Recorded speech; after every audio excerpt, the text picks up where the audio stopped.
안녕하세요. 아나운서 허연주입니다. 목포 MBC, 여수 MBC가 공동으로 제작하는 다가온 뉴스 시간입니다. 한국에 더 머물고 싶어도 비자 문제로 어려움을 겪는 분들 많으시죠? 이번 주는 이 같은 문제를 들여다보고 또 순천 매실 음료 등 지역 농특산물을 활용한 식품들이 인기몰이하고 있다는 소식 등을 준비했습니다. 함께 보시죠.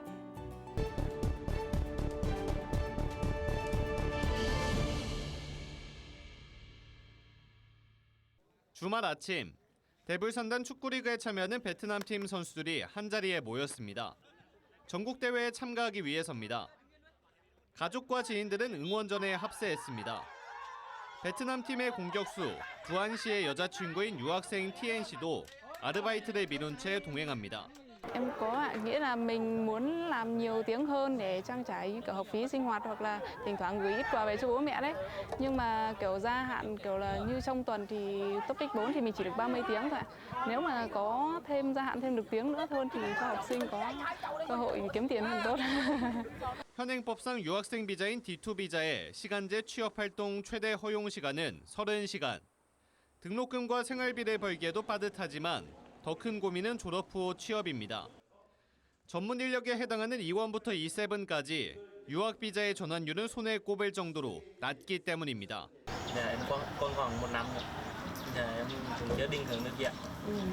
외국인 노동자의 대다수를 차지하는 비전문 취업 비자인 E9 비자의 현실도 냉혹하기는 마찬가지입니다.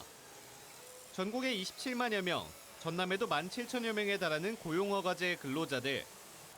가족을 초청할 수 없을 뿐더러 장기 체류를 원하더라도 학력과 경력 인정 문제 등 다양한 걸림돌에 막혀 있습니다. Tất nhiên là tôi muốn sinh sống liên tục tại Hàn Quốc. Nhưng mà cái vấn đề visa, thay đổi visa là khó. Bố mẹ tôi cũng nhiều tuổi cao, sức yếu rồi. Tôi cũng chưa biết là tôi ở lại Hàn Quốc được bao lâu. 장기 체류 비자로 전환하는 데 성공하더라도 최종 목표인 영주권까지는 한국어 능력과 일정 소득 증빙 등 넘어야 할 산이 많습니다. 지역 특화 비자인 F2R 비자의 소득 요건을 완화하고 지역의 수요에 맞추는 광역형 비자 시범 사업 도입 등 개선책이 나오고 있지만 아직도 한계가 있습니다. 이제 정말로 지역이 원하는 체류 자격을 선택을 해서 그 부분은 비자를 설계할 수 있도록 권한을 줘야 이게 이 제도가 효용이 있지 않을까 생각이 됩니다. 왜냐하면 우리 도 같은 경우는 그 유학 비자라든가 E7 특정활동 비자가 그렇게 많지 않습니다. 축구팀이 좋은 성적을 내기 위해 팀 운영에 걸림돌을 치워주는 지원이 중요하듯 비자 문제 해법은 국내 등록 외국인들의 가장 필요한 현안입니다. 정부의 보다 파격적인 제도 개선이 필요하다는 호소가 더욱 커지고 있습니다. MBC 뉴스 최다운입니다. 햄버거의 단짝 친구 탄산음료. 그런데 흔히 아는 콜라와 사이다가 아닌 은은한 초록빛을 띱니다. 순천 매실의 상큼하고 청량한 맛을 살린 순천 매실 맥피즈입니다. 조금 느끼한 면이 조금 느껴질 때가 있는데 매실액이 좀 그걸 좀 잡아줘서 되게 좀 달고 상쾌한 맛이 나서 되게 좋아요. 이 햄버거 프랜차이즈는 2021년부터 지역 농특산물을 활용한 다양한 메뉴를 선보이고 있습니다. 진도 대파와 보석 녹차, 창녕 마늘, 진주 고추 등으로 만든 햄버거가 대표 사례입니다. 4년 동안 800톤의 국내산 식재료를 수급했고 44억 원 이상의 농가 실질 소득 증가에 기여한 것으로 조사됐습니다. 매년 새로운 지역을 찾아내고 협업해서 지역 특산물의 우수성을 알리고 대량의 농산물 수매를 통해서 지역 상생을 지역 특색을 담은 제품을 만들어 사고 파는 이른바 로코노미. 식품 유통업계에서는 이미 대세로 자리 잡았습니다. 전남쌀로 만든 즉석밥과 고흥 유자에이드, 진도 곱창김과 여수 가시 들어간 삼각김밥 등 제품 종류와 함께 로코노미를 활용하는 업계도 더 많아지고 있습니다. 지역사회에 농산물 써서 하는 거니까 지역 경제도 활성화되고 좋은 것 같아요. 한 시장조사 기업의 설문에 따르면 응답자 10명 중 8명이 로코노미 식품을 구매한 적이 있다고 답했습니다. 지역 농특산물의 차별화된 맛을 통해 최근 식품 트렌드에 맞게 개발되는 로코노미 열풍이 지역 농어민과 기업의 상생 모델로 새롭게 자리 잡고 있습니다. MBC 뉴스 김담입니다. 비닐하우스 안을 가득 채운 초록빛 딸기 묘목. 비가 쏟아지는 궂은 날씨에도 시든 잎을 솎아내는 손길이 분주합니다. 준산간에 자리한 순천시 외서면. 일교차가 크고 병해충이 적어 딸기묘가 자라기 좋은 환경입니다. 날씨가 도움을 줬기 때문에 어느 지역에 가서든지 저희들 생산된 딸기 육묘가 화분화가 빨리 되어서 긴 시간 고소득 작물로 지역 효자 노릇을 톡톡히 해왔습니다. 지난해 46개 농가가 총 500만 주를 수확해 약 30억 원의 소득을 올렸고 올해도 작황이 우수할 전망입니다. 이곳에서 생산된 딸기묘는 딸기 주산지인 경남 진주, 충남 논산, 제주 등 전국으로 배송됩니다. 다만 갈수록 상승하는 기온은 산간 지역의 연중 서늘한 온도로 천혜의 재배 환경을 지닌 외서면에도 부담으로 다가옵니다. 올해는 고온 영향으로 출하가 평년보다 보름 정도 뒤로 밀렸습니다. 기온이 계속해서 고온이 되다 보니까 하우스 내 작물들이 이렇게 저희들 마음대로 크지 않고 또 병이 많아져요. 딸기묘를 고소득 전략 작목으로 선정한 순천시는 농협과 함께 지속해서 설비 지원과 교육은 물론 판매처 확보에도 힘쓰고 있습니다. 특히 현장 의견을 반영해 다양한 지원까지 이루어지고 있습니다. 영농 자재에 필요한 영농 자재비 지원을 해드리고 있고 또 신품종 딸기 모종들을 이렇게 보급시키고 있습니다. 그 어느 때보다 무더운 여름, 천혜의 자연 환경을 활용한 딸기묘가 지역 농민들의 높은 소득원으로 자리 잡아가고 있습니다. MBC 뉴스 유민호입니다.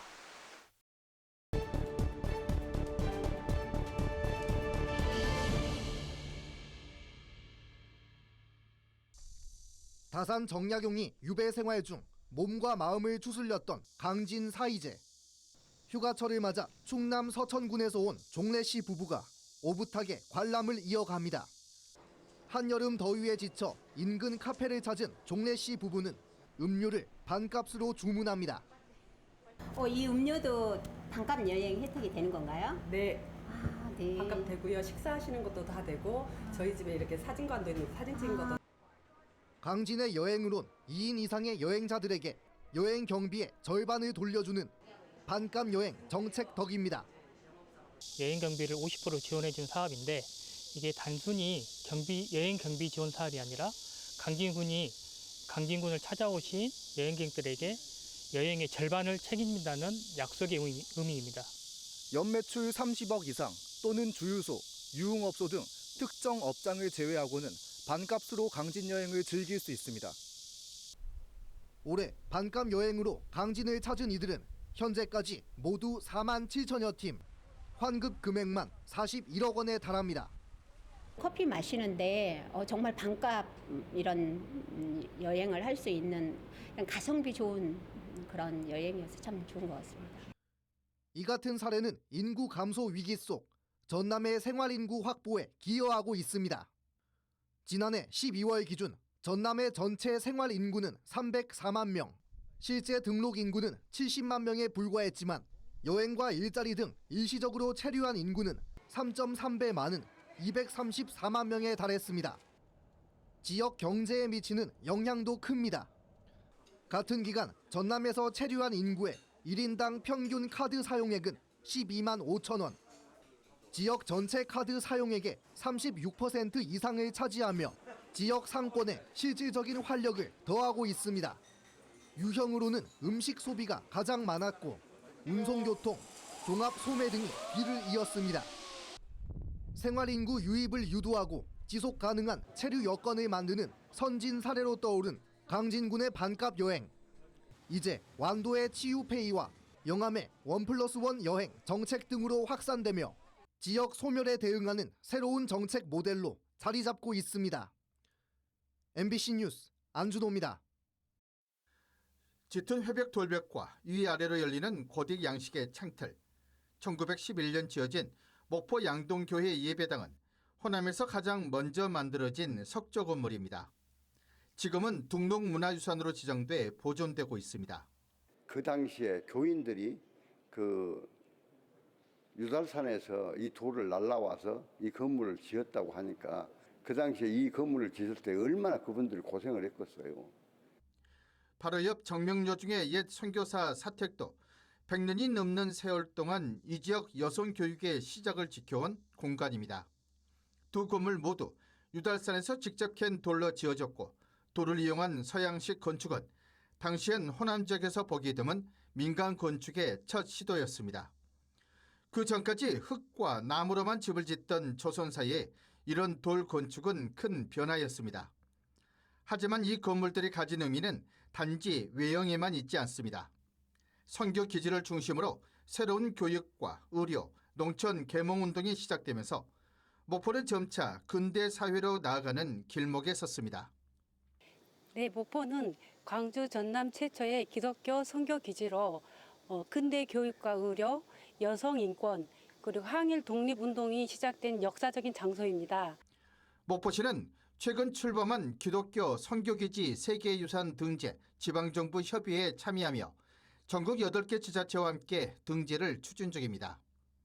국가유산청도 이 유산들이 가진 역사성과 보존 상태를 높이 평가하는 등 유네스코 세계유산 등재 가능성이 커졌습니다. 100여 년 전 돌을 쌓아 만든 이 교회와 사택에 세계문화유산이란 이름으로 다시 주목받고 있습니다. MBC 뉴스 문현철입니다. 오는 2028년 아시아권에서 열리는 제33차 UN 기후변화협약 당사국 총회. 기후위기 대응 방안을 논의하는 세계 최대 규모의 국제회의로 이재명 대통령은 후보 시절 이 COP33 유치를 공약으로 내걸었습니다. 그리고 새 정부 출범 2달여 만에 남해안 남중권 유치위원회가 꾸려졌습니다. 전남 동부와 경남 서부 지역 시민단체 30여 곳으로 구성된 유치위원회는 공감대 형성을 위한 결의대회와 서명운동, 학술 행사와 정책 발굴 등 전방위적 활동을 추진할 계획입니다. 과거에는 홍보 활동에 위주 중점적으로 뒀다면 실질적인 이산화탄소 감축 방안 이런 부분들을 정책적 제안을 하거나 국내에서는 인천과 경기도 고양시 등이 유치 의사를 밝히고 있습니다. 전문가들은 지역사회의 적극적인 탄소 저감 활동과 숙박, 교통 인프라 확충을 COP33 유치의 핵심 조건으로 꼽았습니다. 최소 2만 명, 최대 8만 5천 명까지 전 세계에서 모여들었는데 어떤 수용 능력을 확충을 하시고 항공기로 온다든지 기차로 온다든지 이런 접근성을 좀 더 유연하게 하도록. COP33 개최 도시는 이르면 내년 31차 총회에서 확정되는데 인도의 경우 정부 차원의 전담 조직까지 만들어 일찌감치 유치전에 뛰어든 상황입니다. 반면 이재명 정부 국정과제에 COP33 유치는 반영되지 못했고 정부 부처도 명확한 입장을 밝히지 않고 있습니다. 유치 실패에 대한 우려와 부담이 적지 않기 때문으로 해석됩니다. 우리 지역에서 먼저 기후위기에 대한 극복 의지를 결집을 하고 그것을 정부에 적극적으로 설득하면 이재명 정부에서 이것을 깊게 검토하리라고 저희들은 믿고 있습니다.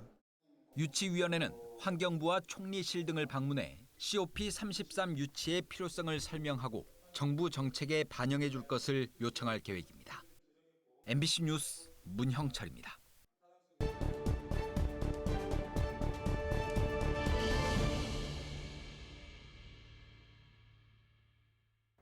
오늘 다가온 뉴스 어떻게 보셨나요? 다음 이 시간에도 더욱 풍성한 소식으로 찾아뵙겠습니다. 여러분의 많은 시청 바랍니다. 고맙습니다.